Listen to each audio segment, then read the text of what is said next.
시청자 여러분 안녕하십니까? 10월 15일 목요일 예민수의 시시각각 1부 시작합니다. 우리가 삶을 살아가는 데 있어서 일자리 문제는 매우 중요하죠. 경제적인 면은 말할 것도 없고요. 스스로의 가치를 발견하고 실현하는 중요한 수단이 또 일자리이죠. 매주 목요일은 서울의 일자리 그리고 취업 관련 정보를 전해드리고 있습니다. 오늘은 이미혜 휴먼 아지트 대표와 함께 자세한 말씀 나누겠습니다. 어서 오십시오. 안녕하세요. 네, 먼저 서울시 공공일자리 정보 또 기다리시는 분들 있는데요. 소식 전해주십시오. 네, 서울 일자리 플러스 센터에서 제공하는 서울시 공공일자리 구인구직 정보를 먼저 알려드리도록 하겠습니다.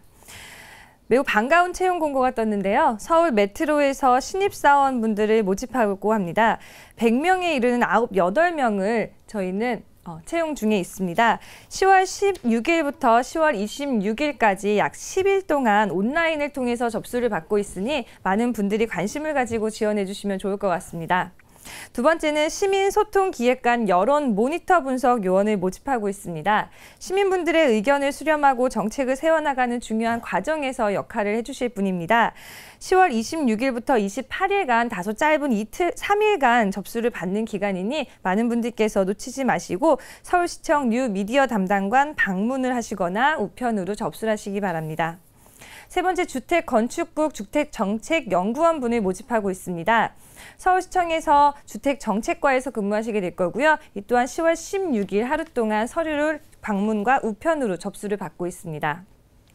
체육시설관리사업소 기계시설관리요원 한 분을 모집하고자 합니다. 체육시설관리사업소 운영기획과로 방문하시거나 우편으로 접수하시면 되고요. 계약직으로 2년간 같이 근무를 하시게 되며 접수 기간은 15일부터 19일까지입니다. 마지막입니다. 국군 교향악단 전문 연주인으로서 아름다운 음악의 향연을 함께 만들어갈 전문 연주인을 모집하고 있습니다. 바이올린, 콘트라베이스, 타악기로 다양한 악기를 다루실 수 있는 분을 모집하고 있고요. 아래 주소로 우편으로 이력서를 접수해 주시는 방법으로 관심을 보여주시면 되겠습니다. 이상입니다. 네, 이미혜 대표님이 공공일자리 정보 소개해 주시면서 반가운 얘기라고 하신 것은 이게 상시 채용이다 보니까 계약직이거나 인원이 적은 경우가 많거든요. 근데 이제 서울 메트로 같은 경우는 신입사원을 100명 가까이 채용하니까 정보를 잘 보시라고 하셨고요. 예, 취업 관련 정보 내용은 오늘 어떤 걸 소개해 주실 겁니까? 네, 먼저 질문 하나 드리고 시작해야 될 것 같아요. 네. 혹시 우리나라 경제 발전에서 가장 큰 영향을 미쳤다고 생각하는 역사적 사실이나 사건이 혹시 있으실까요? 그리고 혹시 생각나시는 게 있으면 그거를 선정하신 기준이나 이유를 함께 설명해 주시는 이러한 의견에는 어떠한 의견 주실 수 있을까요? 네, 저는 주로 질문을 이제 하기만 하다가 질문을 받으면 이제 땀이 좀 나기 시작하는데 글쎄 우리 경제 개발에서 가장 큰 역사적인 그런 사건 여러 가지가 있겠지만 글쎄 열심히 일하는 한국인들의 근면 열심 이런 거 아닐까 싶은데. 네, 매우 중요한 거는 이것이 이번 현대자동차 그룹 인적성 검사에 출제된 역사 에세이 문제 중에 하나입니다. 아, 올해요? 네, 2015년 하반기에 출제된 문제입니다. 예. 2만 명 정도의 구직자분들이 이러한 역사 문제를 두고 한 가지를 선택해서 30분간 700자에 해당하는 글자를 완성해야 하는 것이 이번 문제의 주요 내용이었습니다. 아마 처음 문제를 접하신 분들께서는 그 질문 참 어렵다라고 생각을 하실 텐데요.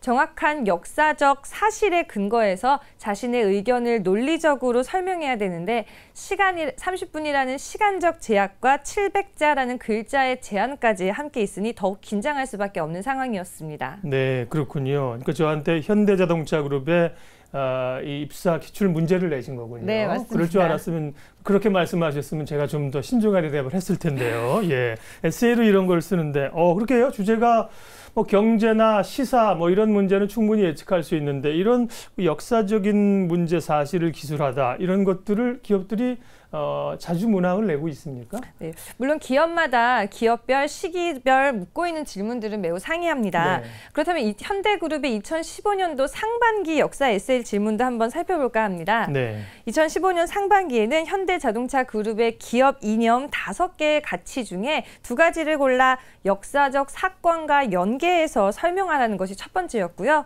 두 번째는 크리스토퍼 콜럼버스의 신대륙 발견이 긍정적인지 부정적인지를 서술하라는 것이 두 번째 문항이었습니다. 이러한 역사의 에세이 질문은 자신의 개인적인 의견을 쓰는 문제가 아니라 질문에서 담고 있는 문제 설정을 발견하고 그것에 대해 논리적으로 답변하는 것이 시험의 목적입니다. 네. 간혹 이런 문제들을 어떻게 채점하는가라고 물으시는 분들도 계실 텐데요. 어느 정도 글을 형식화하여 쓰기 때문에 얼마든지 좋은 글들을 판단할 수 있다는 것이 관계자분들의 대답입니다. 문제 설정, 의견 정립, 근거, 종합, 결론과 같은 구조가 앞서 말한 형식이 아닐까라는 생각이 듭니다. 네.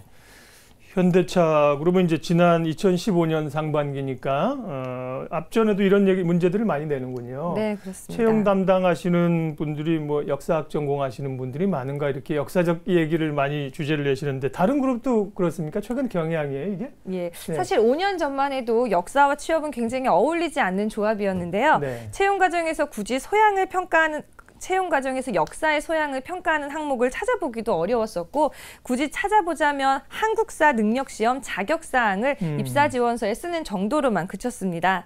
하지만 이른바 통섭 그리고 융합 인재를 채용하기 위한 기업들의 다양한 노력들이 이어지면서 강조되고 있는 것이 바로 이런 역사적 소양 평가입니다.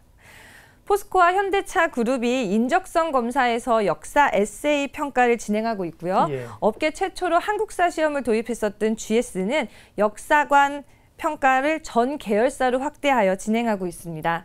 마지막으로 LG와 SK그룹은 작년 처음 인적성 검사에 한국사 문항을 도입하기도 하였습니다.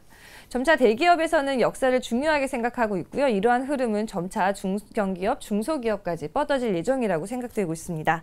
기업들의 면접 과정에서도 역사적 소양을 볼 수 있는 질문들이 점점 늘어나고 있는 추세입니다.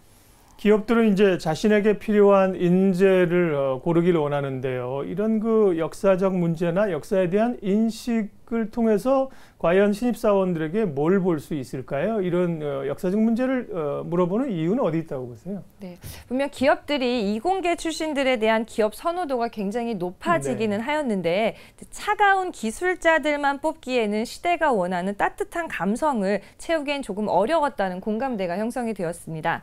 기술을 위한 기술이 아니라 인간을 위한 기술을 마련을 하기 위해서 이렇게 점차 인문학에 관심을 가지게 되었고요. 여기에 숫자로 점철되는 스펙보다 조직 융화 능력이라든가 올바른 의사결정을 위한 판단력이 중요하다는 깨달음도 얻게 되었던 거죠. 역사가는 이러한 능력을 판단하기에 굉장히 중요한 판단 기준이 되고 있습니다. 사실 역사에 대한 관심은 조금 더 거슬러 올라가서 인문학에 대한 강조하는 시점까지 올라갈 수가 있을 텐데요. 2010년도 혹시 애플 창업주인 고 스티브 잡스 프레젠테이션 장면을 기억하시나요? 네. 그때 스티브 잡스가 인문학이라는 단어를 처음 언급을 하게 되었습니다. 물론 스티브 잡스는 이전부터 인문학에 관심을 가지고 있었죠. 인문학적 소양이란 인문학의 근간을 이루는 문학, 어학, 역사, 철학, 심리학, 사회학 등에 관한 폭넓은 지식과 이해를 지니고 있는 것을 말합니다. 스티브 잡스는 대학 시절부터 철학과 인문학 등 여러 교양 과목을 수강하는 것뿐만 아니라 서체학의 수업을 첨강하기도 하였다고 하고요.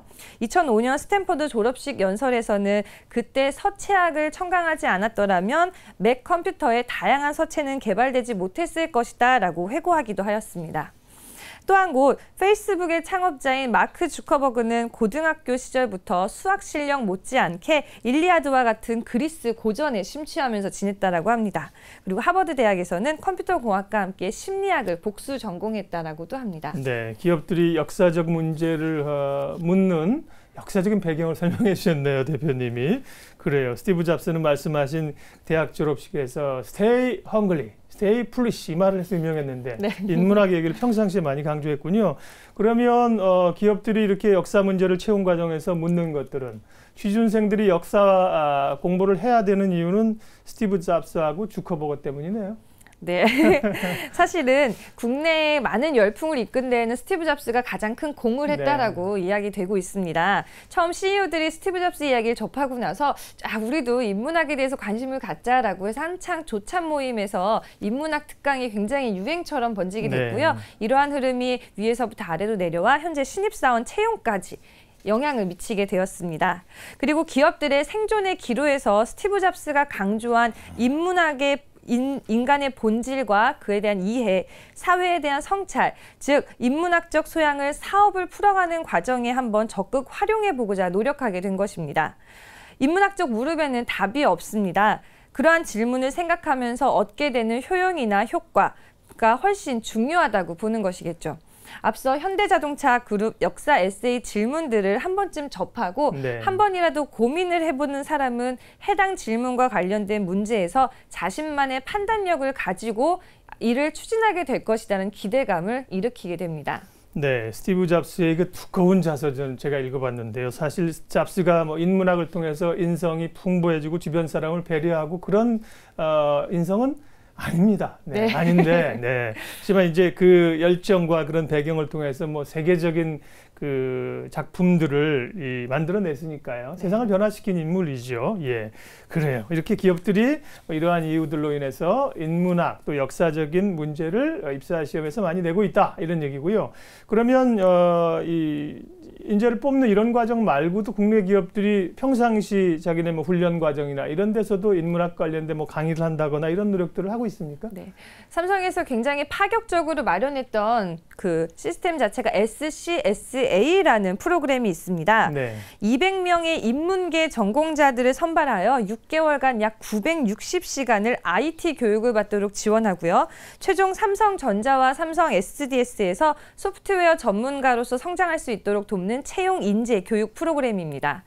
삼성은 이 프로그램에서 인문학을 통해 인간과 문학에 대한 이해가 넓으며 더불어 논리적이며 구조적인 사고가 뛰어난 통섭 인재를 양성하겠다는 포부를 밝히기도 했습니다.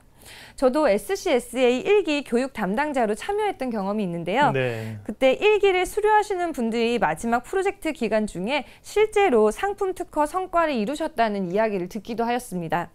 아무래도 정말 과학적 기술에는 인문학적 사고가 더해지면 좀 더 창의적인 성과를 가져올 수 있나라는 생각을 하게 되었습니다. 사실 요즘 문과생들이 찬밥이거든요. 취업 잘 안 되거든요. 네. 공대생들이 지금 굉장히 인기를 얻는 그런 상황인데 문학적 소양이 또 필요하다는 겁니다. 문과생들도 화이팅 하시고요. 자, 그런데 이 인문학이라고 하는 게 말씀하신 것처럼 입사 시험에서도 중요하고 삶을 풍족하게 하고 그런데 인문학적 소양이라는 게 오늘부터 그러면 키워보자고 해서 하루아침에 되는 게 아니잖아요. 어떤 네. 노력을 기울여야 돼요? 사실 저도 인문학 소양이 뛰어나다라고 할 수 없기 때문에 어떤 조언을 드리기가 굉장히 쑥스러운데요. 네. 많은 인문학 연구자분들께서 하시는 말씀을 빌려서 설명을 드리자면 가장 좋은 것은 아무래도 꾸준한 독서와 토론입니다. 많은 책을 읽으시는 것도 매우 중요하겠지만 한 가지 주제에 대해서 다룬 여러 가지 책을 읽어서 각 저자들의 다양한 의견들을 접하고 그 안에서 자신의 가치관과 방향성을 담은 새로운 시각을 가져보는 것이 더욱 좋으리라고 생각됩니다. 또한 책을 읽는 것에서 그치는 것이 아니라 되도록 다른 사람들과 의견을 교류하며 심도 있는 토론을 이어나가는 것이 이후 면접 과정에서 더 큰 힘을 보태줄 수 있을 거라고 생각됩니다. 아는 만큼 보인다라는 말이 아마 오늘 가장 잘 맞는 표현이 아닐까라는 생각이 드네요.